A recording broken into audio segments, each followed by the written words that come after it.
Welcome back, kids. It's the 22nd podcast. You're really counting? Well, yeah, I got to count. I mean, what are you going to do? The people have demanded it, Eric. Shout out to the unknown sources that have kind of given us some shout outs recently. The Falcon Hauler gave us a retweet. We've got some people who do not know us who are apparently telling me, like, mutual friends, like, hey, they're pretty good. Apparently the children of some of my colleagues are listening to us, yes. That makes me a little bit. Yeah, that we probably shouldn't talk about. We're NSFW. We're also NSFC. Not safe for the children. So we're not safe for anybody. But we're back. We are back. Gotta talk about the NBA. We said we were going to finish Michael Sam. Michael Sam's finished for a while. If he comes back in the news, we'll talk some more about Michael. Yeah, we'll talk about Michael more so during the preseason. I think we kind of overdone that a little. Yeah, we're going to leave him alone. Man needs to live his life. However, Josh Gordon, fucking dumbass, stay away from the weed. Like, if you are speeding, you should also not have contraband in the car, and then your best friend's like, oh yeah, the weed's mine. Really? It's Josh Gordon. We know who weed it was. Moron. Can you tell I got him in fantasy football leagues? Me? This guy? Yeah, I can. All right, great. Yeah, and apparently Paul George also stay away from the ex-strippers. No, there's... Use that birth control. Ooh. Man. Ooh. A lot of sexual rumors going on around that team. It does seem like there's some issues with the sex going on with the Pacers. I don't know what's up. All they need is, like, what was that? The Minnesota boat, the river boat. Yeah, it was the Vikings. The Vikings. The party boat. Party boat. That was terrible. That was fun times. Hey, Joe, can I ask you a question? Yes, you may. Have you ever thrown out a first pitch in your life? I've never thrown out a pitch of any kind, let alone a first pitch. Baseball, I played a lot of sports, actually, believe it or not. My parents got me into almost every sport when I was a kid because I was hyperactive, so they made me play a lot of different sports. I actually no, I never played chess, actually. I have no patience for chess. No, I actually lettered in a sport in high school.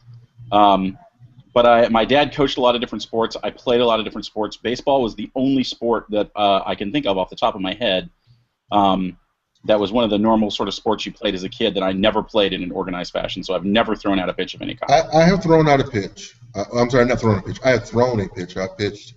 I've thrown a baseball, obviously. I actually got a trial for the GSU baseball team as a freshman and didn't realize that my talent was limited. However, I believe you can throw a baseball better than 50 Cent. I believe I can, too. I would go so far as to say that my wife, who has very limited upper arm strength and incredibly limited athletic ability, can throw out a baseball better than 50 Cent. In fact, I would go so far as to say that my 11-year-old daughter can throw a first pitch better than 50 Cent. Zoe can clearly throw a better first pitch. I think Mrs. Bellin has a pretty good curveball. I'm trying to think of things that can throw a baseball worse than 50 Cent. The Carl Lewis first pitch was pretty bad. It was bad. But at least it was in the general straight direction, if I remember correctly. I'm still trying to figure out what happened. I initially said Coriolis effect. Here's what happened. I wish I had my baseball, actually, so I can kind of demonstrate this. I'm trying to find something round. Can I get some looking for a round baseball? Boom. All right, so let's just take this for a second. This is an old kind of older thing. So when he threw the ball, he was holding it in his palm like this at the point of release. Now, what 50 should have said was, I've been shot like 5 times, you know what I'm saying, and I just got shot, you know what I'm saying. When I get shot, I can't close the ball, you know what I'm saying. 50, Ferrari, a.k.a. Buck 50. But instead of closing his hand, he just kind of did a shot put motion, and it just took the fuck off. And it was one of the worst things ever. Listen, if 50 Cent had a gun, I would be fairly okay standing in front of him at this point.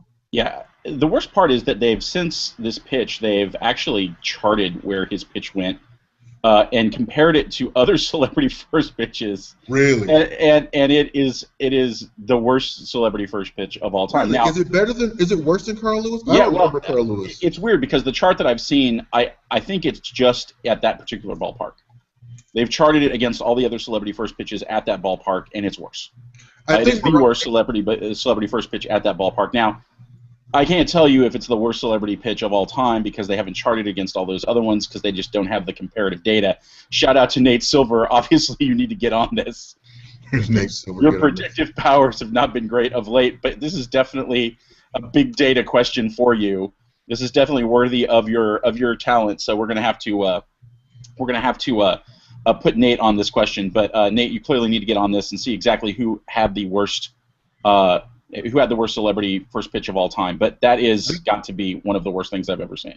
Listen, there's a Yahoo blog that kind of has some of the worst pitches of all time. John Wall, apparently. Baba Booey from the Howard Stern fame. But Baba Booey has an excuse. He's not an athlete. John Wall is a professional athlete. It's fair. Mariah Come Carey. on now. Mariah Carey. Again, Mariah Carey. The Kardashians. Although I hear that me and Mariah go together like babies of pacifiers. You need papers. There's the mayor of Cincinnati. I remember that pitch. That one was pretty terrible. The Carl Lewis one is without question the quintessential just worst. He's raising the roof. I'm watching it now. He's raising the roof at a Seattle Mariners game. He's throwing a split finger. That's bad. Oh, poor Fitty. He just need to say, I have nerve damage. That's really all he needs to say. He just needs to come out and just be like, yo, I got shot. Yeah, I got shot. I got nerve damage. Yeah, that's it. All you got to do. But no, do you know how easy it would be for Fitty to like drum up some like disability outrage on his behalf on Twitter? Do you understand like how upset those people get at the drop of the hat? Are the ableist people going to come to his defense? Absolutely, they would. Oh my Absolutely, God. They would. Fuck He would just be like, look, I got shot. I got nerve damage. What you gonna do? Like people try to make fun of me. I'm out there like doing my thing. I didn't know 50 was left-handed, but the whole like I'm not an athlete, I'm a hustler response was not an effective way to go. 50, call us. We will tell you what you need to use for a good excuse. Like, look, people just need to call me up. I'll give them some free public relations advice. I mean, I got shot. I've got nerve damage. I got shot. Every time I go out in public is an act of bravery. Hashtag. Wait, are you going to give Aaron Hernandez public relations advice? No. Why? No. Oh my God. Oh, I draw the line. I draw the line at any client that might kill me. Okay, that's fair, I guess. I mean, honestly, I have standards. Really? Yes, really? I do. Okay. I don't have standards. The makeup of my current debate team notwithstanding. There you go. So anything else you want to add besides 50? 50, you got to redeem yourself. You've got to throw out another first pitch. No, stop. This has hurt your gangsterism. No, 50. You got to find something you're good at. Go do something you're good at that's athletic. Well, he's actually okay boxing. Like No. No. He's not going to box. But I'm saying the one thing that I've seen him do, athletic, was actually box when he was. Boxing is a very difficult athletic activity, so he's got to be good at some other things. I mean, look, I'm not gonna lie. Like, one of the reasons I never played baseball was I was terrible at it. But go find something you're good at, do that, and then just be self-deprecating and be like, "That was terrible. I was awful." Laugh at yourself. Listen. He needs to immediately do a commercial in which he's advertising a beer and he's at a bar and he goes to play darts. And he throws the dart and hits somebody outside like a dog standing outside. No, don't do the dog. Whatever. Get pissed. And then Peter would get upset. But whatever, he should do something that's making fun of himself because people appreciate that. Right? And it would be funny and he'd get a commercial out of it, right? People appreciate it when you make fun of yourself. I think he should do punt, pass, and kick. Some people could get hurt. What's going on in actual real sports? All right, that's fine. We're still at the part of the baseball season that doesn't matter. So yeah, we are. The Braves. Oh God. Let's talk for a second, Joe. A little revision. I know you're shocked by this. The Miami Heat made it to the NBA Finals last night. What? Yeah, I know you're shocked. But Eric, the Pacers were built to beat the Heat. Yeah, no. Shout out to the Atlanta Hawks on this one. The Atlanta Hawks are like, wait a minute, we're not going to play a bunch of big 3 and 4 or 4 and 5s. We're just going to put a bunch of shooters out there on the floor and make you defend. And all of a sudden, Indiana became real ordinary, real quick. And, the Washington was more tailor-made for them because of the way they played. And Miami, who I thought would win in 5, should have won in 5, won in 6, was like, yeah, we're better than the Hawks and have better shooters. We're going to do the same thing. And they basically just rolled the Pacers last night.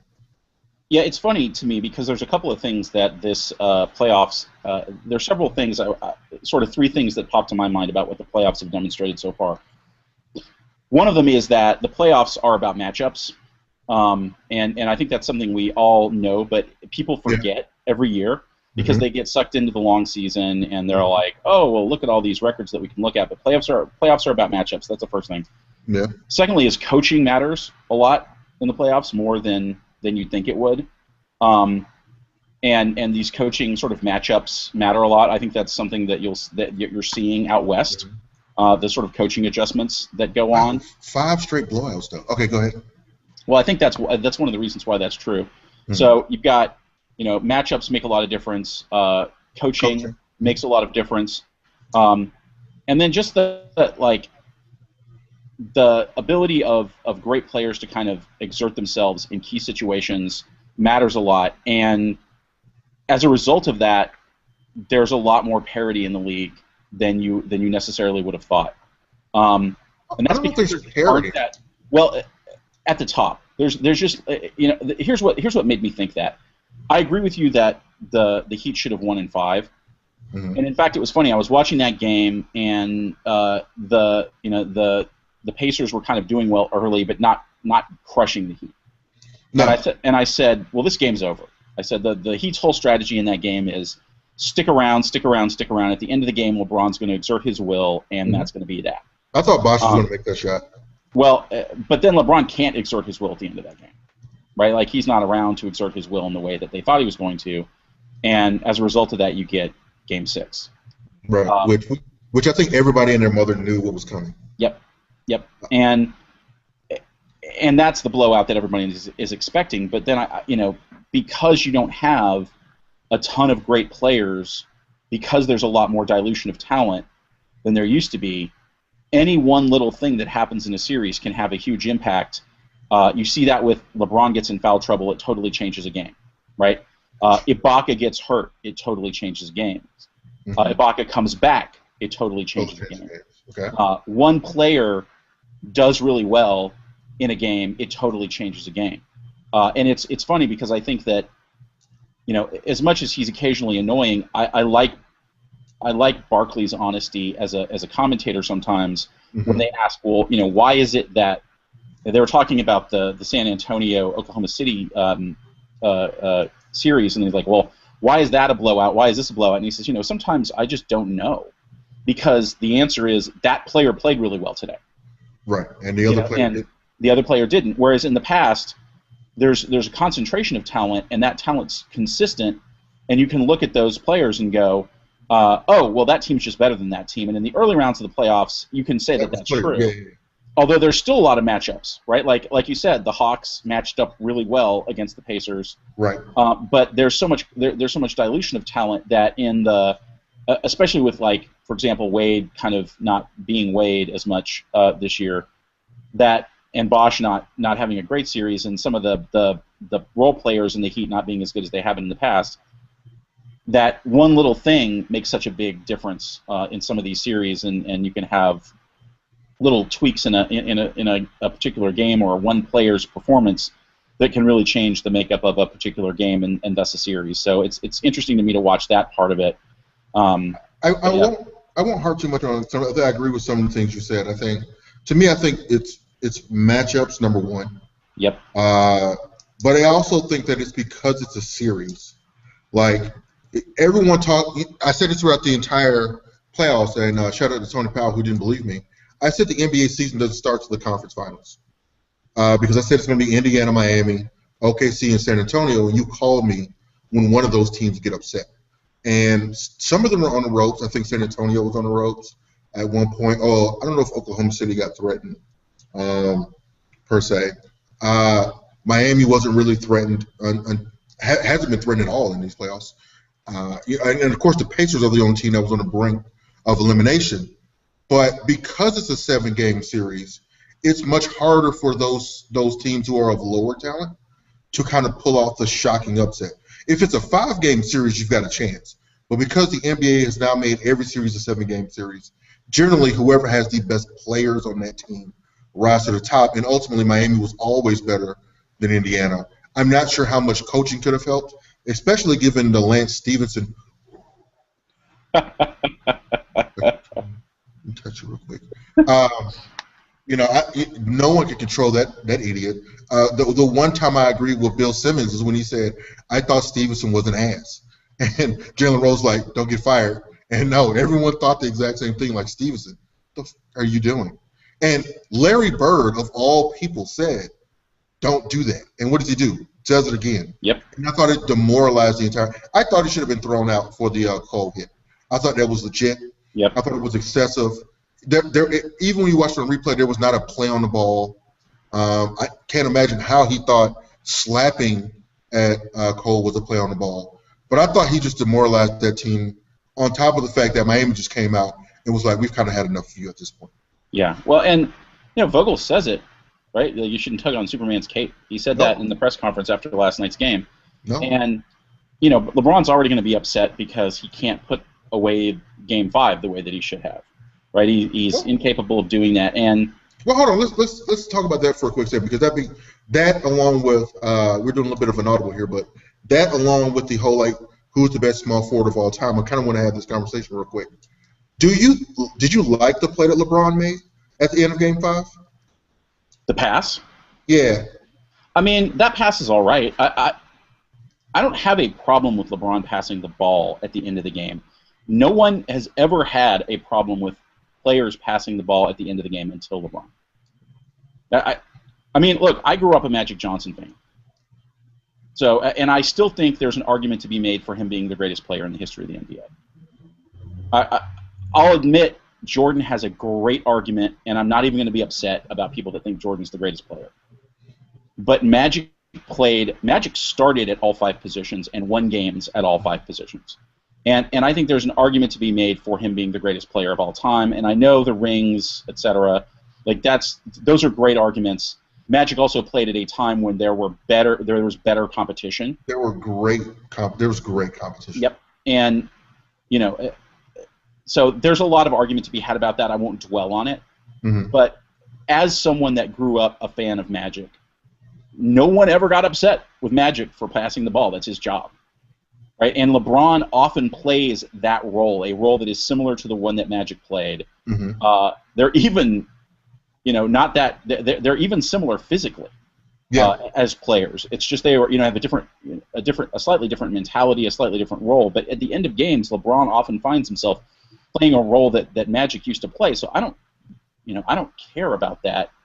I don't think it's a bad play. LeBron makes that play all the time. So as a matter of principle, I don't have a problem with that. I think what's wrong in that game happens way before that.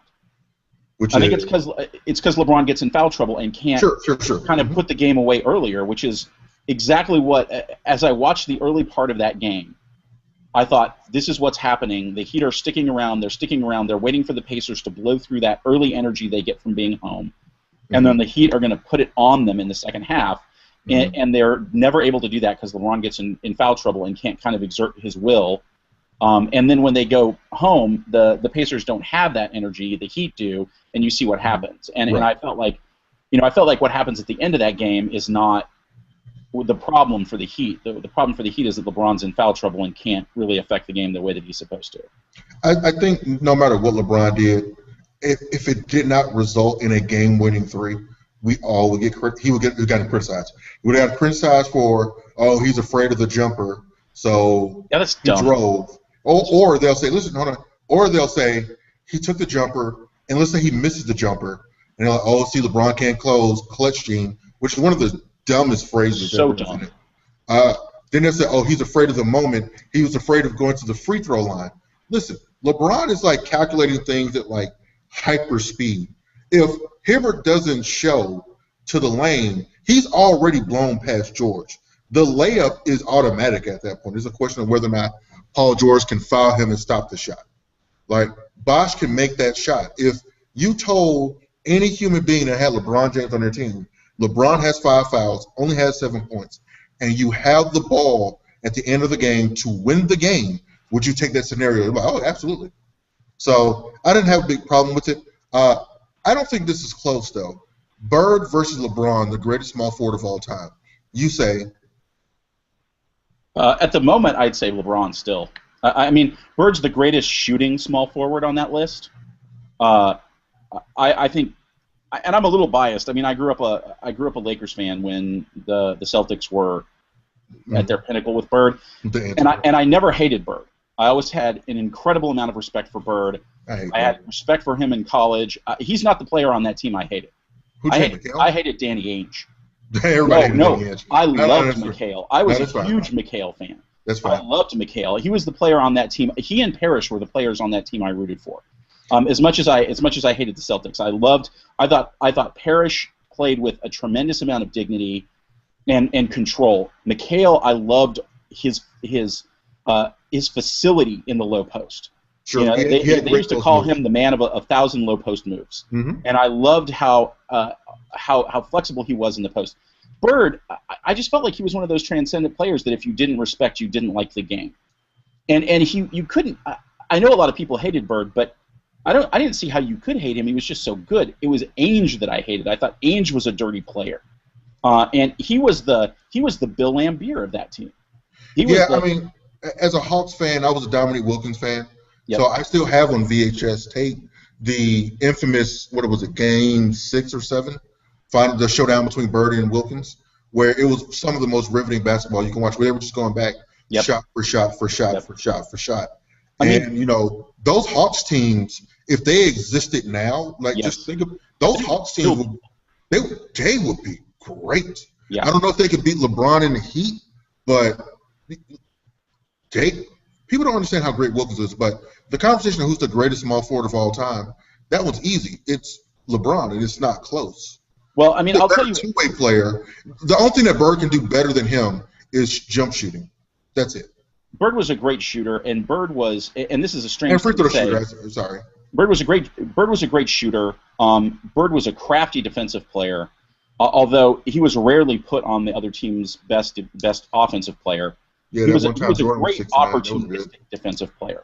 Yeah, there's a highlight of him with the steal. And Larry Bird steals the ball, pass to DJ, lays it in. Pass to DJ, back to Bird. Whatever. But Bird was a player who got the absolute maximum out of his ability, and he had incredible basketball intelligence. Although not a smart man. I mean, and I'll say the same thing about Magic.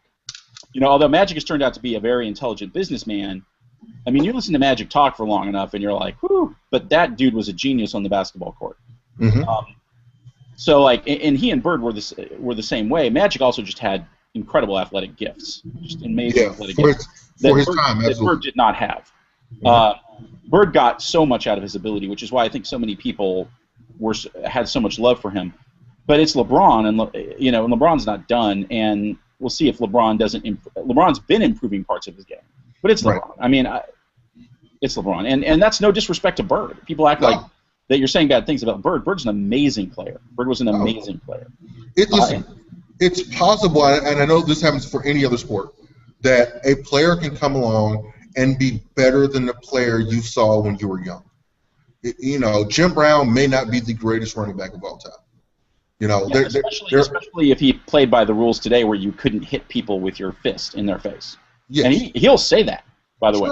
Sure. If you listen to Jim Brown talk, he'll say that. Fascinating guy to listen to. Deacon Jones probably didn't have as many sacks as he has if he can't clothesline people. Yeah, exactly. Yeah. But although Deacon, unlike Jim Brown, Deacon will not admit that. No, Deacon won't admit that at all. I love Deacon Jones. Deacon Jones, like, fuck that. I can do this shit. Jones will be like, I still kill people. I love Deacon. That's right. But I thought this was a weird narrative because it was just something that Mark Jackson said that I didn't give much weight to, and then the ESPN machine ran with it shockingly. Normally they compare him to who? Michael Jordan. And all of a sudden it was kind of like, well, maybe he's not even as good as Larry Bird. And I was like, ho, wait a minute. You're going a little too far. You can make the argument that Magic is better than LeBron right now. that's arguable, but it's the conversation about LeBron is entering the top 5 players of all time at this point with the MVPs. If he gets a three-peat, that's rarefied air. LeBron's entering the top. I would say the top 10. Those are really hard comparisons to make. I think comparing him to Jordan is just silly because they're completely different kinds of players. No, but you can compare levels of greatness. Yeah, that's true. Although I just think it's unfair to compare people to Jordan. If I were comparing LeBron to people, it would be, I think Bird's a fair comparison. They play the same position. I think Magic's a fair comparison because they are so similar in terms of physicality. Kobe maybe because they're kind of contemporaries. You can do that. They're really different physically. Oh yeah. Mm-hmm. And they're really different in terms of the way their game developed. And we'll see. I think what will be interesting for LeBron is see where he is in 5 or 6 years. People don't quite understand that, like the Miami Heat right now have easily 3 of the top players at 2 different positions all time.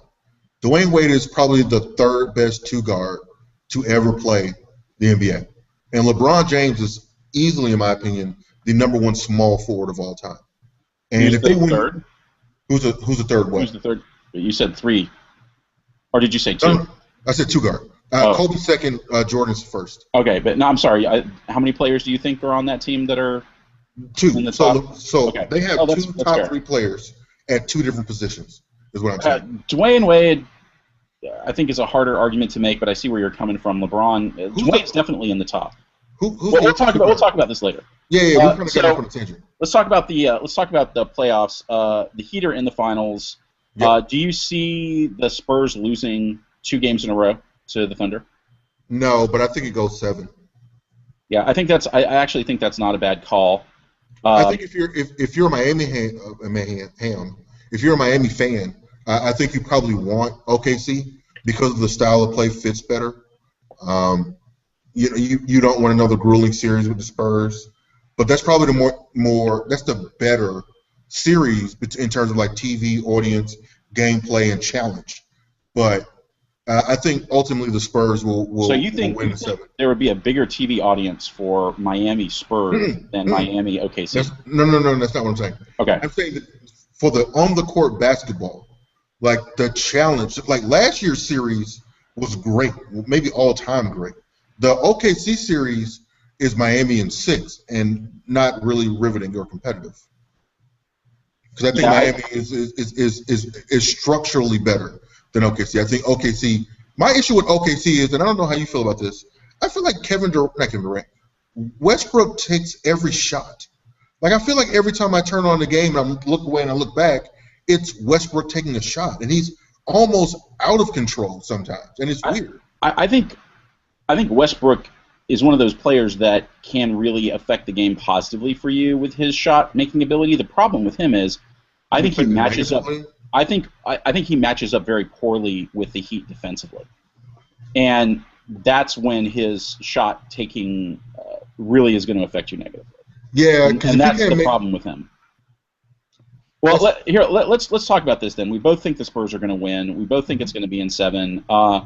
I think the particular way that the Spurs Thunder series has really evolved in favor of the Heat.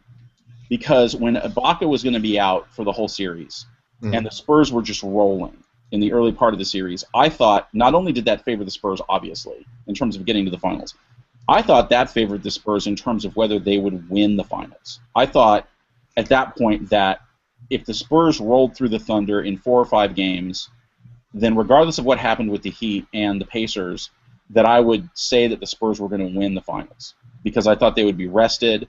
I thought it was close last year, and I thought the Spurs were playing better at that point. And now I think with the way that this series has evolved, I'd call the Heat in 7, the Heat in 6 or 7. And not only that, but I think if the Thunder managed to win 2 games in a row, I'd definitely call the Heat because I think the Thunder having to kind of expend all that energy coming back is going to be really bad for them. I think this series has really taken a turn that favors the Heat quite substantially. What about you? How would you call each of those 2 outcomes in terms of the finals? Think it doesn't matter who they play. I think Miami in 6. I could almost say Miami in 5 against OKC. I think nothing really affected my decision making on this question. I think ironically, the key for Miami is if Rashard Lewis can make threes at the 4, and you've got an extra shooter out there at all times with both Wade and LeBron, then the floor spacing is going to be problematic. Now, yes, on defense, there's going to be some defensive issues possibly in the post, but Miami's ability to kind of blow by the first line of defense could be, substantial in that game. But I think when I look at San Antonio, I think that evaluating what they will do against Miami, again because of what they're doing against OKC, isn't beneficial because they play them all the time. I think Miami right now is as locked in as you've ever seen this big three collection ever. And I think that they're on a mission. They can see the finish line. And I don't think there's a team that's going to stand in the way. And quite frankly, this goes back to kind of my first point, which is LeBron is the best player on the planet. I don't see a team currently constructed that can beat him 4 games out of 7. This is what I'll say. I think that LeBron's playing as well as he ever has, if not better. I think Wade's playing fine so far. I think Bosh is not playing as well as he has. Here's what concerns me for the Heat. Their role players are not playing as well as they have, certainly not as well as they did last year. And that's got to worry you against San Antonio, whose role players, for lack of a better term, I mean, they're more of an ensemble cast. Sure. But their role players are playing really well. At least they were before Ibaka came back. And when San Antonio's winning, their role players are playing extremely well, and they pose a lot of challenges for you. And that's what would worry me if I were a Heat. I am sort of a Heat fan, and that's what worries me about them. I am sort of a Spurs fan too, and so that's an interesting series for me. There's part of me that wants to see Duncan ride off into the sunset with a championship. No, okay. I just think after the way that they've had to come back, and I think that the Thunder is going to win this next game, and I think it'll go 7. I just question whether or not they have the energy to get through the Heat. This last thing we'll say on this because we want to definitely move on to Sterling, but I think it's less of an issue for San Antonio because Pop is someone who, if the game gets out of hand midway through the third, he's cutting the court. Yeah, and by the way, how much more can Popovich demonstrate that he's the best coach in the NBA? I love him. The fact that he does that in the last blowout, I have so much respect. Yeah, but it's Popovich. Like if it was some other, like if Brooks did that for OKC, would you say the same thing? Yeah, I think it's a great move. Yes, really? I actually think people would. I think people would crush him. Of course they would, but that's what's great about Popovich. What's great about Popovich is he does that and he just keeps doing it. Right. Sure. What makes a bad coach is when they bounce back and forth in indecision. Popovich does the same thing over and over again. He doesn't care. Yeah, I think a lot of people are like crushing Vogel right now because of his in-game kind of management. But you've got to look at that Pacers team and realize they didn't have a matchup. Yep. Once Miami kind of went to the smaller kind of spread the floor lineup, they didn't have anyone that could play. He had to run it with Hibbert and West, and once West kind of got in a little bit of foul trouble, well, that game was over early. Yeah, that series is not Vogel's fault. No. Right, and even his players' behavior on the court is not his fault. There's a limit. People don't understand. There's a limit to what the head coach can do, especially in the NBA. Mm-hmm. The head coach can say, "Don't do that," right. And the player keeps doing it, and that's your best player. That's one of your best players that you need to have out on the court because they give you the best chance to win. What are you going to do? Sit him? Because he's blowing in LeBron's ear? I mean, what? Was Vogel a bad coach last year when he went in 7 or lost in 7? No, I mean, that's why Popovich is great, is because he kind of knows where he is, and he does exactly what he should do in those positions. Given the team he has, he sits the old guys when they start getting blown out. It's great. Oh, yeah. It's great. I love it. So, Joe, do you have $2 billion? I do not have $2 billion, unfortunately. I'm locked up in real estate. I'm illiquid. Interesting. The Clippers were sold to billionaire former CEO of Microsoft. What's his name? What's the guy's name? Ballmer, for $2 billion. Yes. There are no financing issues with this deal. Why? because he's worth $23 billion. So he basically took what amounted to, what was it, 11% of his net worth? Actually, a little less than 10. A little less than 10%. So let's just call it a round number, say 10%. Let's say 10. Let's say 10. And bought a NBA franchise that we all kind of thought were, actually it's like 9%, but actually was probably only worth about $550 million. He bought it for $2 billion. Number one, it's worth a lot more than $550 million. I don't know what people are thinking. It's worth at least $1 billion. It's Clippers. Hey, you know something really funny though? If the NBA doesn't nix the trade of Chris Paul to the Lakers, how much do you think the Clippers are worth? Oh, I don't know. A lot less. A lot less. So you have to. I mean, that's a fascinating time travel domino scenario. If they don't nix that trade, you have to wonder if any of this ever happens. Well, no. I think it doesn't affect Sterling, who now has been deemed mentally incapable. Almost. Well, the question is, does the Stiviano thing happen?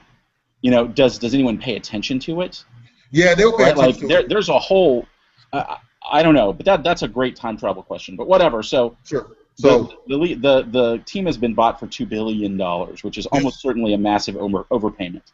This nixes the owners having to vote out Sterling. The trust is the actual ones that sold it, which means the NBA is sort of immune from being sued at this point, even though Sterling is still suing. He claims he's suing. Right. They said that they're suing to stop the vote, but this has nothing to do with that now. The NBA is like, look, your trust, you know, it's kind of like one of the things I learned when working at my former employer, you know, you may want to seek legal advice on this one, Haas. Your trust, and we have paperwork that says that they can make this decision. They made the decision. It seems like what Sterling is really doing is taking them to court to nix the fine and also just to punish them. I don't think he really wants to vitiate the decision. Yeah, I don't even think that's going to work out well for him. No, it's not. He's going to get crushed. He just wants to. He wants to penalize them. He wants them to make them have to spend money. But I think he's going to be sadly disappointed. This is not going to go very far because of the way that the NBA Constitution is written. Yep. It forces him into arbitration. And his only option at this point is to sue them for antitrust. And my understanding is that most courts will be very hesitant to take the antitrust case because of the nature of this particular issue that he's suing over. And unlike everything else that he's ever sued over, it's not going to be a long, drawn-out situation. That he'll either win or lose very quickly on the question of whether this is an antitrust case. It's not going to get drawn out like most of his court battles. So I think a lot of that's. What's interesting is the last time we talked, you and I both thought this was going to take a really long time. And this happened quick. Yeah, no. It happened really quick. He decided to let his wife sell it. His wife sold it.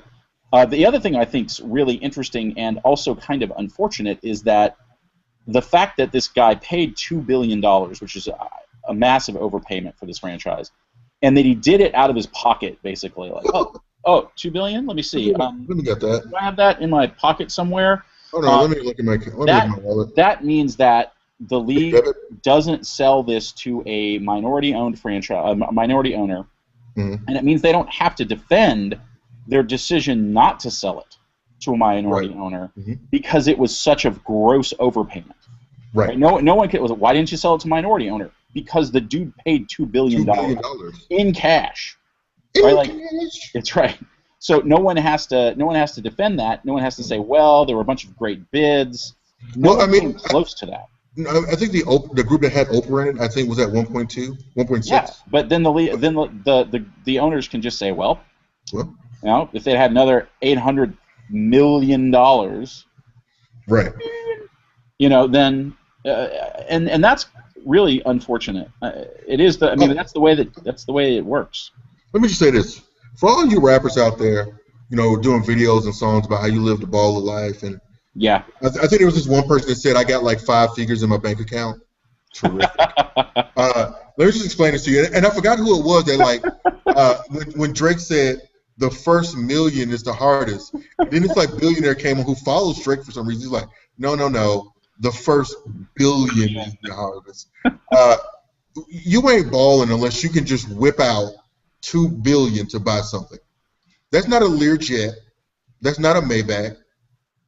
Billion. I don't care how much money Floyd Mayweather got in his duffel bag. Oh, by the way, I'm gonna say this right now. I don't care who hears it.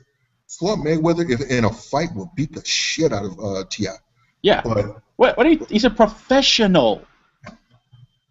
Apparently, this was an argument for some people. Have you all not seen the movie Collateral? This is the I'm a professional. Yes. There's a huge difference. But in the look, in the words of the late great Chris Rock, who was when he was alive. Chris Rock isn't. When Chris Rock was alive, before Adam Sandler killed him and started putting him in his movies. Oh, we're going with this? Oh, God damn it. Yes, when he was the greatest comedian alive. No. He said it's not about rich, it's about wealth. Sure. And the guy Steve Ballmer is wealthy. Wealthy. Listen, kids, Chris Rock is not dead. Yeah, okay, he's not dead. He just got sucked in by Adam Sandler's bad movies, and he realized you can make a lot more money making movies than you make as a comedian. So now he's no longer the greatest comedian on the planet because he's not working as a comedian anymore. Now it's probably Hannibal Buress. If y'all are not listening to Hannibal Buress, get clued in. I don't listen to Hannibal Buress. You should. I don't want to. You should. I don't. So Joe, if we took let's just say 10% of your net worth, and you can include the wifey in this as well. I better, otherwise we're talking about lunch. If I'm not including my wife, we're talking about lunch. Yeah, that's a fair argument. What is something that you could go out and just put cash on right now? I want to be talking about my net worth on the air like this. I mean, like, what would? Let me think. I don't mind talking about my net worth because I'm just balling. I'm balling at a baller life. I could buy some things. Could you buy like a 2 Chainz necklace? Like 2 Chainz? How much a 2 Chainz necklace cost? I don't know. How much does it cost? I assume, I don't know, what, 50? That's too high. That's too high. There are people with really expensive necklaces, don't? That's true. That's true. I could probably buy another flat screen. I could get the Curve. I get the Curve TV. Yeah. I'll probably get the Curve TV. I don't want the Curve TV. I think it's kind of dumb. What's the Curve TV?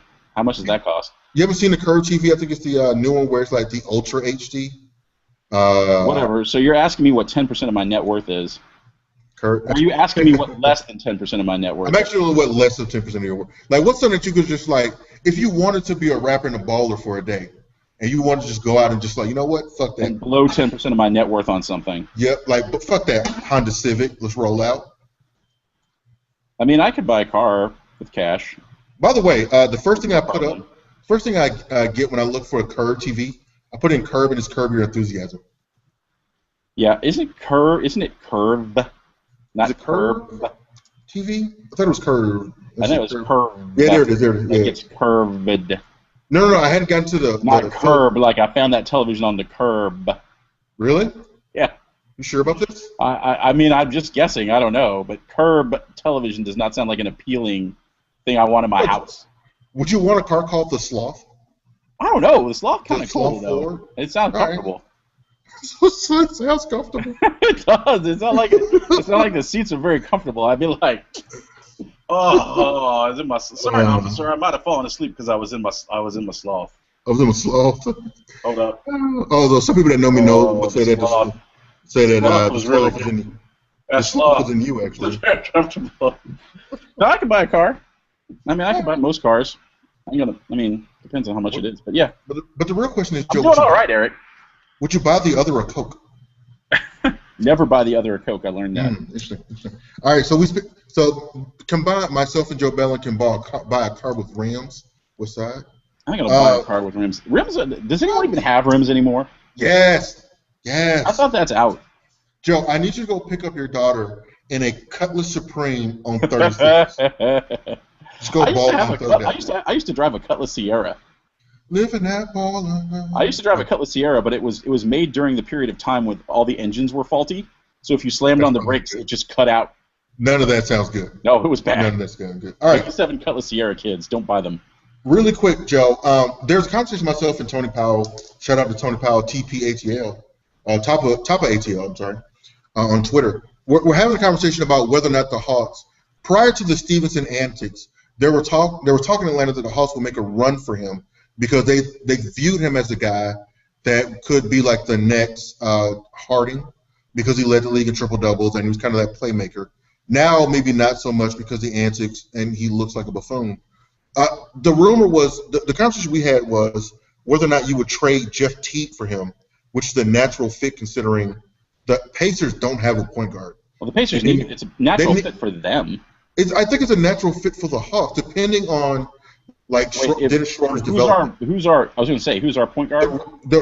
There's a rookie they drafted in the first round, Dennis Schroeder, who has some Rondo-like qualities. He didn't play that much because he had to get acclimated to the system, and I think they were more so protecting him. And then the Hawks became kind of playoff relevant, and then it was kind of like, okay, we're not going to jinx this by letting the rookie kind of run it. But would you want Stevenson on your team, and B, would you trade Teague to get a certain player? I mean, I hate to say that Teague's untradeable because the Hawks are not good enough for anyone to be untradeable at this point. Fair. But Teague is one of the most consistent players that you have.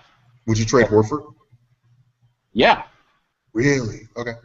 I mean, I would trade anybody. I would trade Teague, but the question is who you're trading him for and why.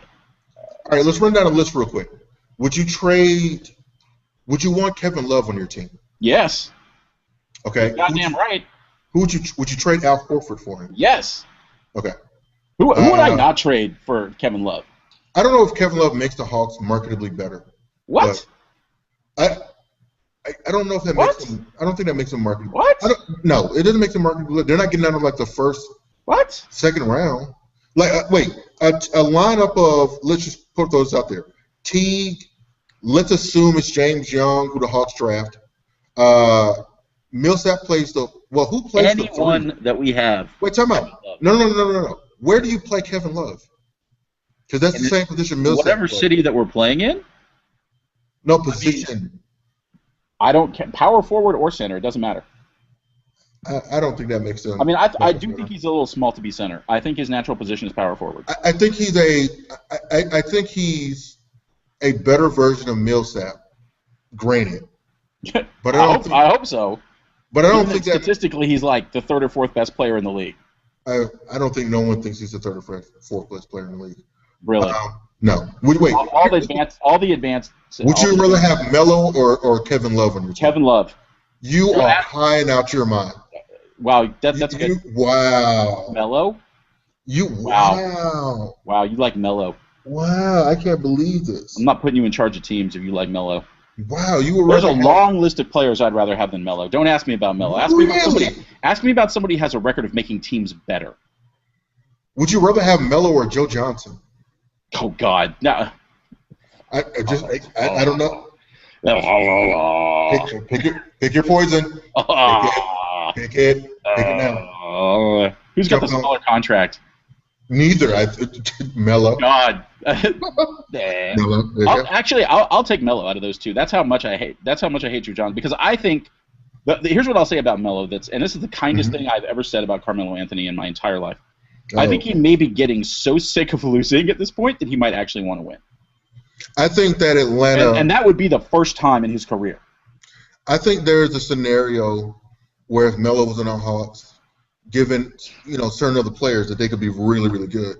But I think Melo's got to go someplace where there are other really good players and they got a shot. Kevin Love's got to go someplace where there's other great players. That's not the point. Kevin Love makes us better.